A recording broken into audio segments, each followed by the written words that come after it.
What was the covenant that Jonathan made with David? This is the question that we seek to answer today as we continue our verse-by-verse study of the book of 1 Samuel on Walking Through the Bible.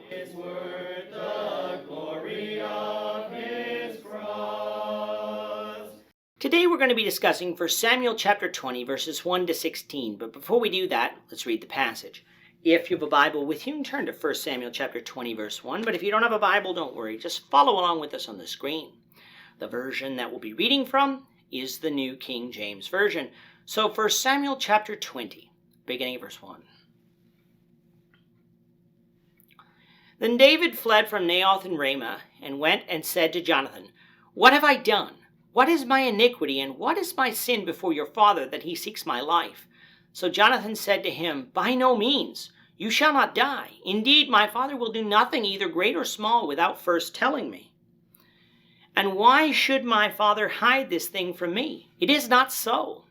Then David took an oath again and said, "Your father certainly knows that I have found favor in your eyes. And he has said, 'Do not let Jonathan know this, lest he be grieved.' But truly, as the Lord lives, and as your soul lives, there is but a step between me and death." So Jonathan said to David, "Whatever you yourself desire, I will do it for you." And David said to Jonathan, "Indeed, tomorrow is the new moon, and I should not fail to sit with the king to eat. But let me go, that I may hide in the field until the third day at evening. If your father misses me at all, then say, 'David earnestly asked permission of me that he might run over to Bethlehem, his city, for there is a yearly sacrifice there for all the family.' If he says thus, 'It is well, your servant will be safe.' But if he is very angry, be sure that evil is determined by him. Therefore you shall deal kindly with your servant, for you have brought your servant into a covenant of the Lord with you. Nevertheless, if there is iniquity in me, kill me yourself, for why should you bring me to your father?" But Jonathan said, "Far be it from you. For if I knew certainly that evil was determined by my father to come upon you, then would I not tell you?" Then David said to Jonathan, "Who will tell me, or what if your father answers you roughly?" And Jonathan said to David, "Come, let us go out into the field." So both of them went out into the field.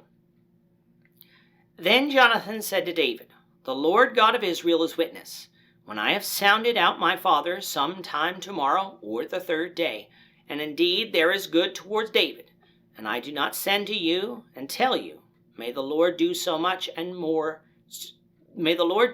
and much more to Jonathan. But if it pleases my father to do you evil, then I will report it to you and send you away, that you may go in safety. And the Lord be with you, as he has been with my father. And you shall not only show me the kindness of the Lord while I still live, that I may not die, but you shall not cut off your kindness from my house forever. No, not when the Lord has cut off every one of the enemies of David from the face of the earth."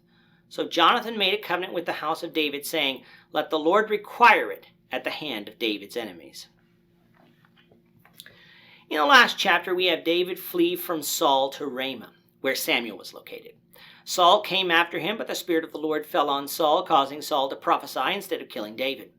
But this showed David that Saul truly was intent on killing him, and that he was not safe in Ramah. But hadn't God protected David? Yes, but that didn't mean that David should test God's willingness to save him. Jesus knew that God would protect him from death before his time, but that didn't mean that he would jump off the pinnacle of the temple to prove it. God had saved David in Ramah, but that didn't mean that David should remain in Ramah, where danger obviously lurked. In chapter 20, we have David coming to see Jonathan in order to gauge the situation better. David asked Jonathan what he had done to deserve this treatment from Saul, to which Jonathan sounds surprised about what was going on. He proclaimed to David that he would not die, for if his father was truly going to kill him, then he would know about it. David explained to Jonathan that Saul obviously knows about their close friendship, and so, not to grieve Jonathan, was obviously keeping his plans for David a secret from Jonathan. David says that he is only a step away from death because of the acts of Saul. Jonathan agrees to do whatever David requests, and so David wants Jonathan to further inquire of the king as to his intentions. As it happened, the next day was the new moon. Recall from Numbers 28:11-15 that the new moon was a time of special sacrifices, and was a time when families would gather together for a feast. As part of Saul's family, David would be expected to attend such a feast with Saul, and Saul would be very likely to notice David's absence.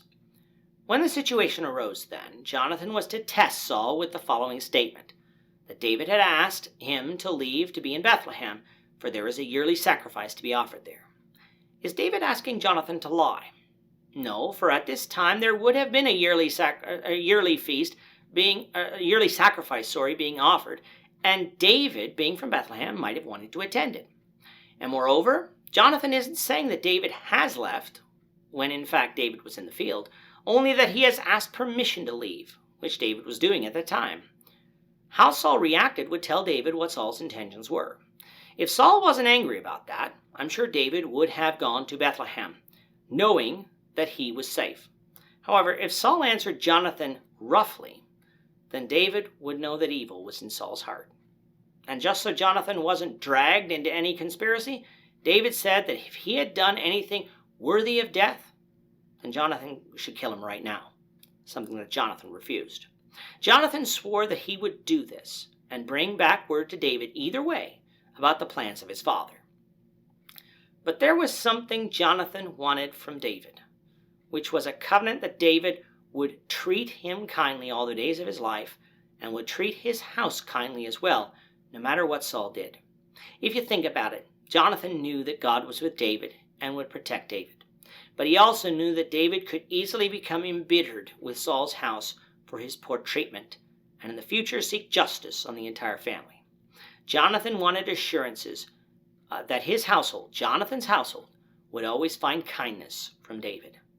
And that was a covenant that David agreed to, a covenant that was made before God, saying that the Lord would require it at the hand of David's enemies should David not perform this covenant. And as we read on in 2 Samuel, it would be a covenant that David would perform, showing us his faithfulness to the oaths that he made. We'll continue with this story, the Lord willing, in the next lesson. With that, our time is up for today. The Lord willing, we hope you'll join us for tomorrow's discussion of 1 Samuel chapter 20, verses 17 to 29, as we continue our walk through the Bible, one verse at a time. Thank you for watching today's episode. We hope that you found it edifying and ask that you not only subscribe to our channel and podcast, but that you like and share this episode among your friends, so that the saving gospel of Jesus Christ can go out to the whole world.